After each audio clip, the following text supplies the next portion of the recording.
this morning we're all together once again for the first time this year. We had our 5:30 a.m.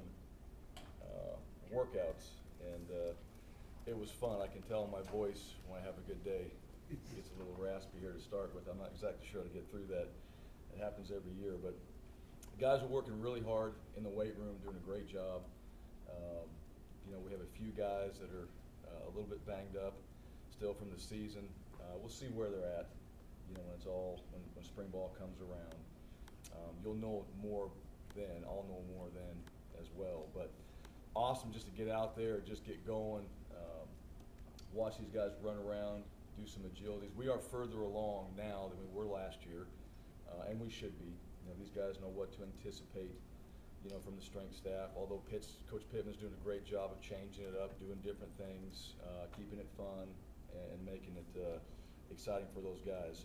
We did finalize our recruiting class, and we weren't able to do this with Durant Miles until on Monday. He's serving an LDS mission in Bolivia, and that is difficult to get NLI papers to Bolivia. I'll just say that. So you can imagine the conversations when I'm saying when they're going to be in, and coaches are going, we have no idea.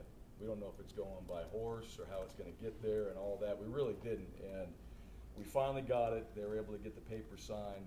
He was able to get it back to us. And so Durant, who I think you guys probably knew was part of the program, is officially part of the program. So excited for him. And I do want to have a couple thank yous now that we're finalized. And these guys, you got the 9 assistant coaches and myself that are on the road and go see these guys. There's so many people that do the work behind the scenes. These coaches get this information from these people, and it's all broken down. It's all given to them the way they want it so they can sort through it more efficiently. And it's not easy to put together a class of 21, 22 guys throughout a year. And it's really a 2-year process is what it is. All right, it's not a 1-year deal. It's a 2-year process. You're recruiting these guys and getting to know them. So Antoine Murray, our director of recruiting, did a tremendous job, is now on to the 2016s. We're hard charging on those guys. Taylor Tharp, director of player personnel, did a tremendous job of helping put together this last class and taking care of these guys. Darren Usher, all the graphics and things you guys see that we tweet out and all the fun stuff, Darren Usher does that. Brad Larondo, Brian Wilkinson, Vicky Sullivan, Jared Russell, DJ Diaz, Mackenzie Cabot, Tori Schoonover, Zach Peak, Rance Portner, Luke Richardson, and Jason War. All those guys, are part of that intern crew that really take all that information. So much comes in, all right, with players, and they've got to kind of sort through all those things and decide what, goes on to the coaches and myself. So I just want to thank them. They've done a tremendous job, and excited about what we're doing already, in recruiting. Every year you get better at it, and I can tell with this group of people, we're already further along. We're going to be better, and hopefully that shows up in our recruiting this next year when we sign this class. Contracts, I know there's been talk about that. I'm not going to discuss anything about the contracts. Just know they're being worked on. I'm very happy with the way I anticipate things to work contractually for myself and our staff. So once that's all done, we'll talk about that more. But I like the direction we're going. Joel Filani, who is a GA for us, I do want to say something about him. He has a full-time position at Washington State University, so that's a good thing. Joel has had an opportunity to move on to a full-time job, which that's the whole point of being a GA, is to hopefully have a chance to get a full-time position. So he'll be at Washington State. Played for Mike Leach at Texas Tech, so I think that's pretty cool. He gets a chance to go back there and work with him, and hopefully that turns into even better positions. As far as the coaching staff goes, Coach Sanford, is going to move on, and I want to just thank him. Number one, his wife Anne Marie, his daughter Peyton, his son Gunnar. Those guys are Broncos. They did a great job for us this last year, and the one thing about it, we're dealing with people, not programs, and that's the one thing I want everybody to understand. we all make decisions for personal reasons and how it's going to affect our lives and so on. And Mike had to make that decision. And while he was here, we got his very best. We had a great season. Our quarterbacks played extremely well, and I appreciate what he did for our program. We're better because of him. And you know what? Now we're going to have a chance to move on and continue to grow with what we did this last year. And we wish him nothing but the best. He is a Bronco, and we hope that he continues his success where he's going and continues to show up and do well for himself. So we appreciate his loyalty and what he's done for us. My job is to anticipate these things, all right, and not to have a knee-jerk reaction and not to be in a position where, oh my gosh, what do we do if somebody leaves? The one thing about this place is, and in coaching in general, people leave. That's what happens. All right, it'll happen here. He's not the first. He's not the last. It happens at all these other programs too. And unfortunately, I know a big topic is when it happens. And I don't really have an answer for that, because I think that's difficult too with signing day and all those things. But the way the NFL moves and the way that some of the college coaches have moved on to the NFL, things happen. It's part of it, and it is in this situation as well. With where Mike was and the notice that I got and all that. But you always have to be prepared and understand that things are going to change, and that's part of my job. And the one thing about this position, when word got out, there's a lot of interest in being the offensive coordinator at Boise State, and a lot of guys that are qualified, are interested in being here. I think they see that this program can win. I think they see that there's opportunities to work with a great staff, and that's really what I think people over time have heard about our program and our staff, is there's great people here, great place to live, and a great opportunity, to continue to grow and develop yourself as a coach. And so, I appreciate all the people that were interested and all the coaches I had a chance to talk to. It's always another opportunity to meet, some new people or get a chance to at least hear what they have to say. But that being said, a lot of people have come to Boise State to get coaches, and they've moved on to other programs. And the one thing for me is a little bit like our players.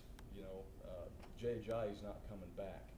Grant Hedrick's not coming back. Corey Bell's not coming back. Well, there's somebody that's going to replace him, that's waiting there, that's being developed to replace those players, because it's going to happen.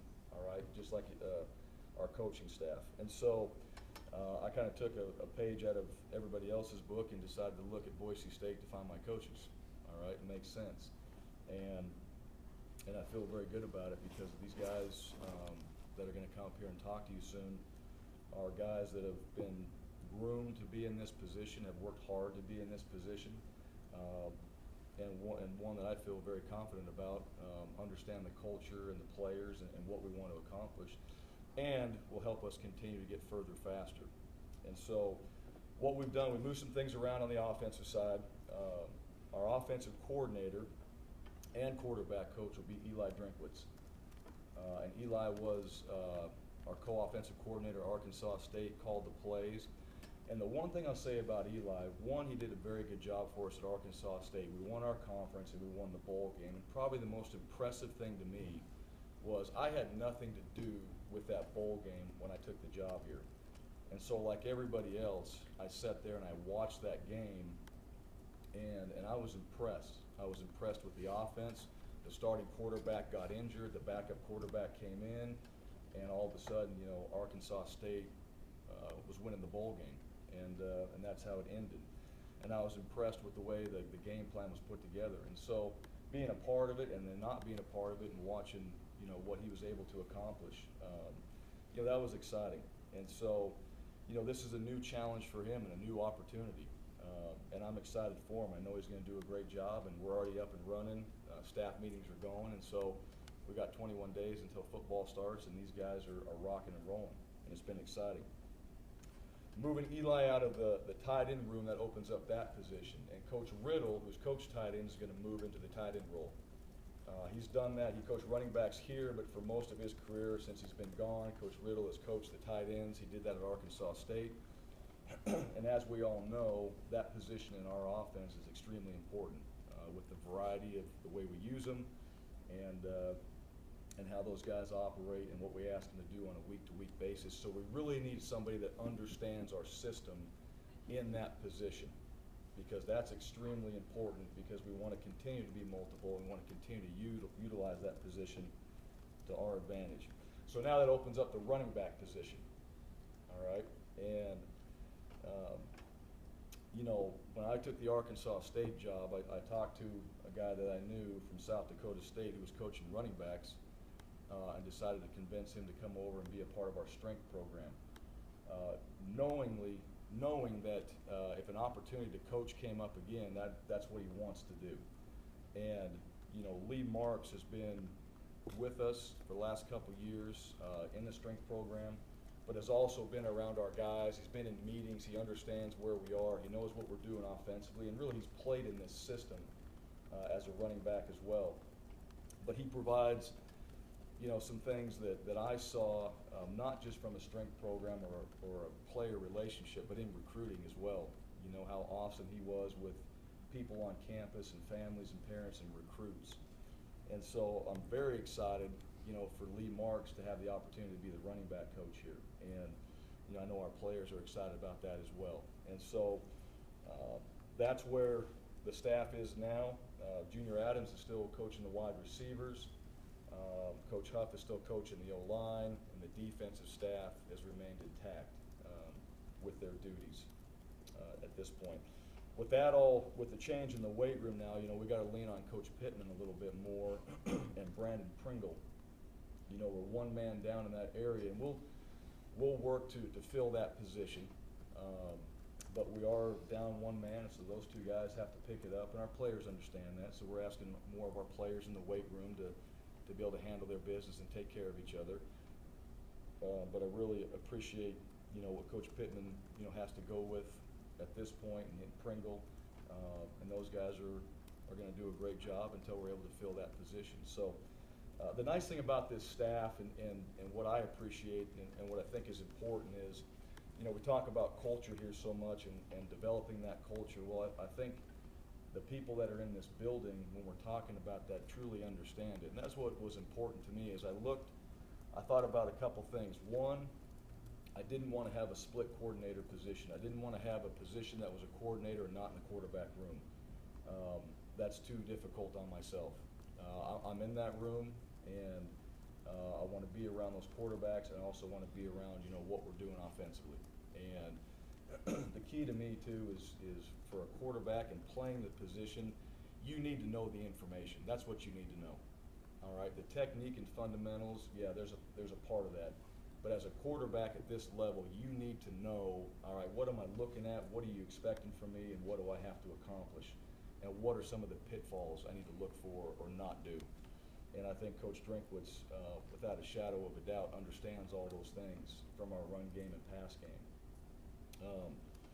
And so, you know, that was a big decision for me as well. And I thought about it, you know, where there's a lot of qualified quarterback coaches out there, guys that have done it. There's guys that have been coordinators, you know, that are interested in this position.